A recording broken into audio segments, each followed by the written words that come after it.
website right now and download my free course on alternate picking mastery. It contains 5 essential exercises that will take you to alternate picking mastery faster than you can imagine. And then I've included my method of how to lay out a practice plan in just 1 to 2 minutes that will absolutely boost your results like nothing you ever tried before. So go download it right now. It's free.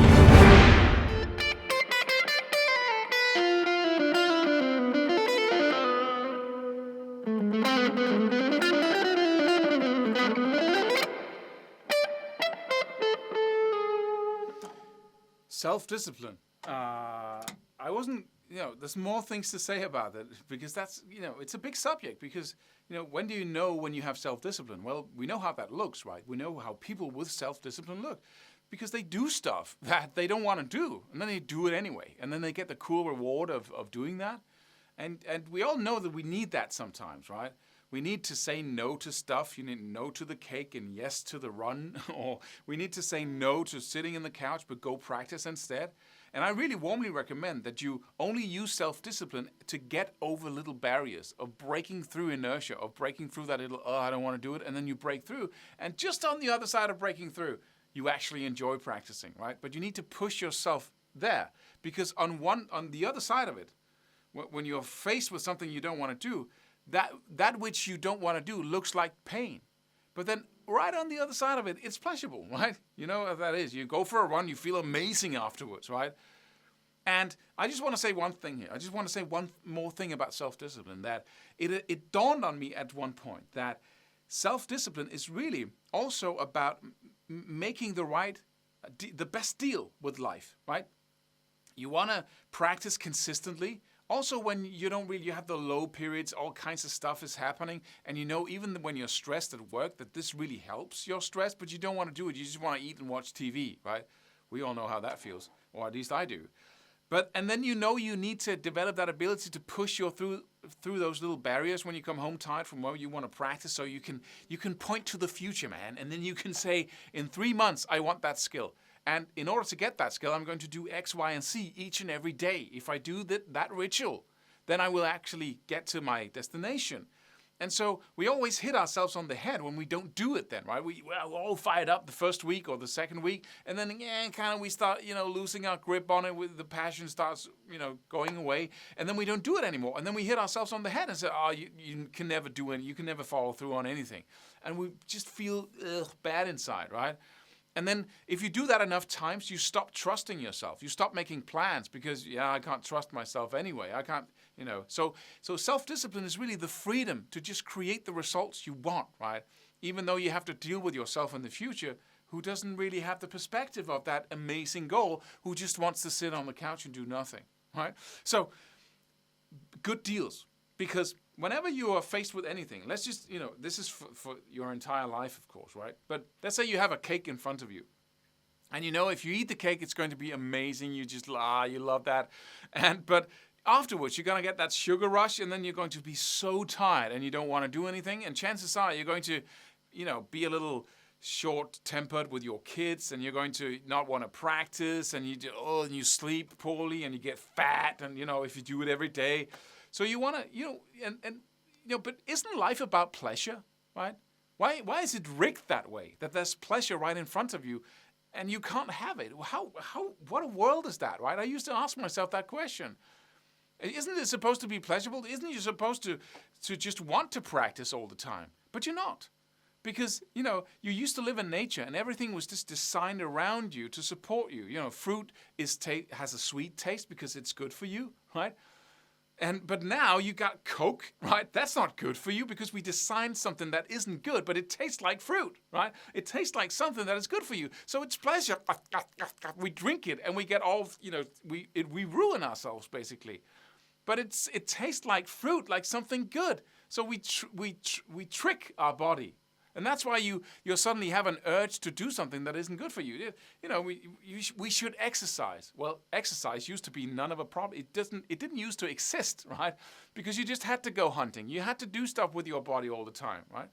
And if you were fat, it was just a good thing because that meant that you could live through the winter.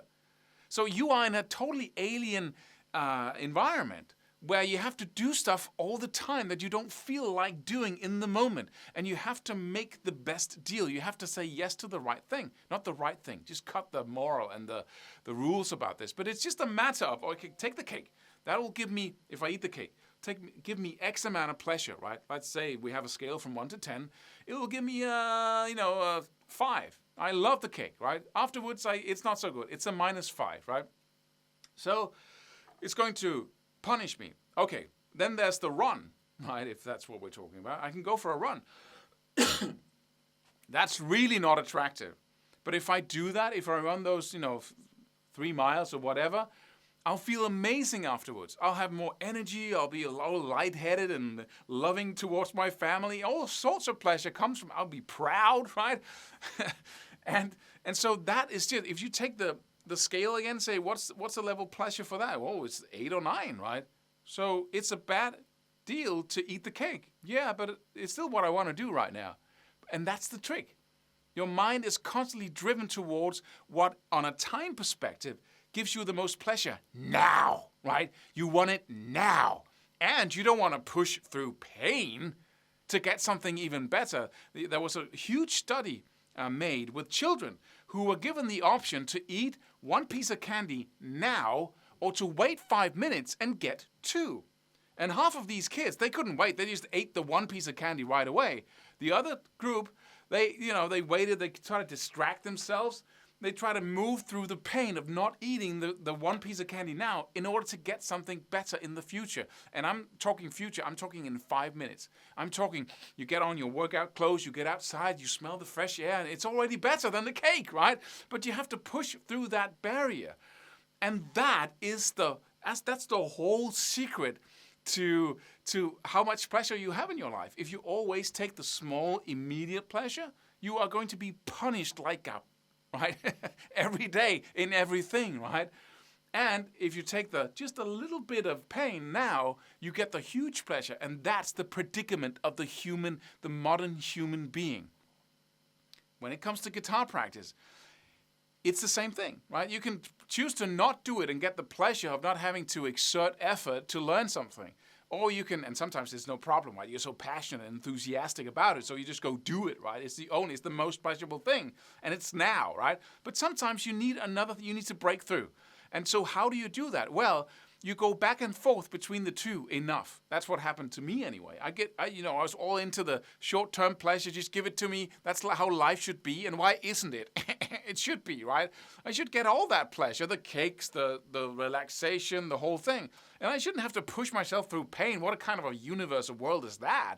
But gradually it was like, okay, when I go for a run, instead I eat the cake, when I practice, consistently, and I break through that inertia of not wanting to do it, and then I do it anyway, and I bam, then my weeks, my days are just so much better. It's an amazing world when because I get results and I feel good about myself and, I have energy and I want to do even more and I believe in my future because now I start trusting myself again, right? So, and then I go back to the other immediate pleasure, not doing anything. I don't feel like it, and I don't break through anymore on a regular basis. And then those two kinds of lives really, at some point, when you do one or the other, right? You just go all in there or you go all in here.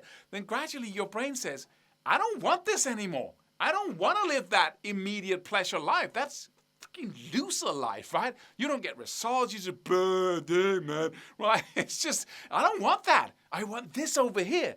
And so what happens is in your brain is at some point, it's like whenever you come to that point where, am I going to go practice now or I'm going to the couch? You just, no, I don't want that.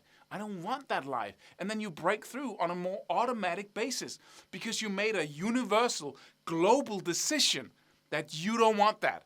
I want to be consistent, right? And sometimes now where I'm, some people will call me religious when it comes to consistency because I'm good at it. And it's almost effortless because I don't even entertain the thought that I shouldn't do it. But then if I've been at it, for a couple of weeks, then at some days I say, I don't want to get up. I don't want to get up and practice. I don't want to get up and go for a run. And I do that with the purest of hearts, right? I don't have a bad conscience. I'm not hitting myself on the head and saying, oh, you should. No, I shouldn't. No. So I just, and I eat the cake and I do all the things. And then I'm ready for another couple of weeks or another couple of months, right? With the whole thing. So it's basically a matter of if you eat the cake, if you not practice, then go all in. Feel the pleasure of it and feel the pain afterwards, right? Eat more cake, smoke more cigarettes, right? Instead of smoking 10 cigarettes, smoke 50, right? Just go all in. So you really feel the whole world of that. And then, afterwards, take 4 weeks, just bam, total focus on building your skills. And then just, at some point, your brain says, ooh, no. So much so that you, in the moments of decision of whether to go for the deal that gives you 10 instead of 5, you're just going to say, nah, not that, no more. I'm going for that almost every single time. Subscribe for more free videos. Do it. Do it now. Do it.